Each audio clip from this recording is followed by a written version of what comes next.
ভারতের ক্রিকেট দলের ইতিহাস ও পরিস্থিতি সম্পর্কে বেশ কিছু গুরুত্বপূর্ণ তথ্য রয়েছে। ১. প্রথম আন্তর্জাতিক ম্যাচ। ভারত প্রথম আন্তর্জাতিক ক্রিকেট ম্যাচ খেলেছিল ১৯৩২ সালে ইংল্যান্ডের বিরুদ্ধে, যেখানে তারা টেস্ট ক্রিকেটে আত্মপ্রকাশ করে।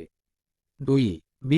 বিকেএস এটি ২০ বিশ্বকাপ জয়। ভারত ২০০৭ সালে প্রথম টি২০ বিশ্বকাপ জয় করে, যা টুর্নামেন্টের প্রথম সংস্করণ ছিল।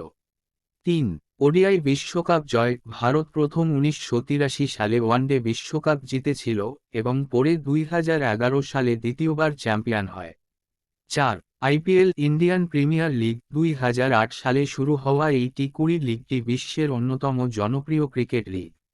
এর মাধ্যমে অনেক আন্তর্জাতিক খেলোয়াড়ও ভারতের ক্রিকেটে যুক্ত হয়েছে। ৫. ICC ranking. ভারত বেশিরভাগ সময়ে আইসিসির টেস্ট, ওয়ানডে এবং টি২০ র্যাঙ্কিংয়ে শীর্ষস্থানীয় দলের মধ্যে থাকে। ৬. বিখ্যাত ক্রিকেটার। ভারতের ক্রিকেট ইতিহাসে অনেক বিখ্যাত খেলোয়াড় আছেন, যেমন সচিন তেন্ডুলকর, সৌরভ গাঙ্গুলি, সিএসকে, বিরাট কোহলি ও রবিচন্দ্রন অশ্বিন। ভারতের ক্রিকেট দল ক্রিকেটের আন্তর্জাতিক অঙ্গনে একটি শক্তিশালী প্রতিপক্ষ হিসেবে পরিচিত। Goodbye.